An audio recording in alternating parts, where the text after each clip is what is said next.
অনেকেই মনে করে পূজার লুক শেয়ার করা মানে হিন্দু ধর্মকে অ্যাপ্রিসিয়েট করা। জিনিসটা তেমন না। একজন আর্টিস্ট হিসেবে তোমাদের সাথে সব টাইপের রিলিজিয়নে আপুদের জন্য মেকআপ লুক গুলো ট্রাই করে। আজকের মেকআপ লুকটা একটু লং লাস্টিং এবং তোমরা দিন থেকে রাত পর্যন্ত কিভাবে মেকআপ লুকটা তোমরা রাখবে সে সম্পূর্ণ থাকবে আজকে ভিডিওতে। ফার্স্টে আমি স্কিন প্রিপারেশন করে আমি একটা হাইলাইটিং একটা প্রাইমার দিয়েছি এন্ড এরপর নর্মাল একটা সিলিকন বেস প্রাইমার দিয়ে নিয়েছি। যেহেতু আগে আমার স্কিন প্রিপারেশন করা ছিল একটু, তো এরপর আমি কালার কারেকশন করে এখন আমি ফাউন্ডেশনে চলে যাবো। আমি দুইটা ফাউন্ডেশন মিক্স ম্যাচ করে দিচ্ছি। ফার্স্টে আমি প্রথম লেয়ারটা হালকা করে দিই, এরপর আমি আরেকটা লেয়ার দিব। তো আমি দুইটা লেয়ারই খুবই লাইট ভাবে দিয়েছি। বেসটা লং লাস্টিং এর জন্য একটা সেটিং স্প্রে ইউজ করে তারপর আমি এটাকে ব্লেন্ডিং করছি, এতে আমার বেসটা আরেকটু বেশি লং লাস্টিং হবে, যেহেতু দিনের বেলা থেকে রাত পর্যন্ত একটু সময় নিয়ে থাকবে। হাইলাইটিং এর জন্য আমি কনসিলার দিচ্ছি। ফার্স্টে আমি অল্প একটু দিয়ে তারপর আমি ব্লেন্ড করব।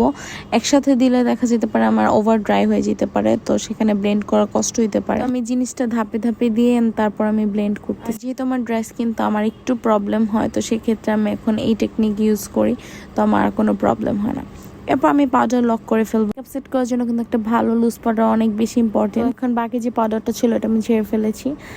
বেস মেকআপটা আমি একসাথে শেষ করব, তো আমি কন্ট্রোলটা করে নিচ্ছি। ফেসটা যাতে আরেকটু শার্প দেখার জন্য আমি হালকা লুজ পাউডার দিয়ে শার্প করে নিয়েছিলাম। এরপর আইব্রোটা খুব লাইট করে নিয়ে এখন আমি ডিরেক্ট আই মেকআপে চলে যাচ্ছি। আর চোখে নিচে পাউডার দিয়ে নিচ্ছি যেহেতু আমার ফল আউট না হয় আই মেকআপ করার সময়। র্যান্ডম জাস্ট একটা ব্রাউন আর রেড কালার মিক্স করে একটা বেস করে এরপর আমি শিমারি দিয়ে নিই। মেকআপটা অনেক বেশি গ্লিটার না করে শিমারি টাইপের করেছি। আর এটা আমি আজকে খুবই বেসিক ভাবে আইলাইনার দিব, যেরকম অল্প একটু টানা দিয়ে, খুব বেশি টানা না দিয়ে।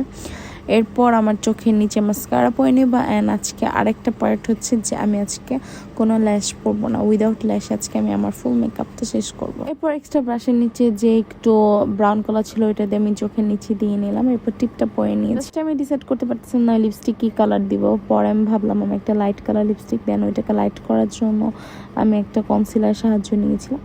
লাস্টে ব্লাশ অ্যান্ড হাইলাইটার দিয়ে আমার মেকআপটা মোটামুটি কমপ্লিট। তো এটা হচ্ছে আমার ফাইনাল লুক। আমার লুকটা কেমন লাগছে এটা কিন্তু তোমরা অবশ্যই জানি। হিন্দুদের উপলক্ষে না, এই ড্রেসটা তোমরা নর্মালি যারা এরকম টাইপের শাড়ি পরবা সুতি বা এরকম, তারাও কিন্তু এরকম মেকআপ লুক নিয়ে যেতে পারো।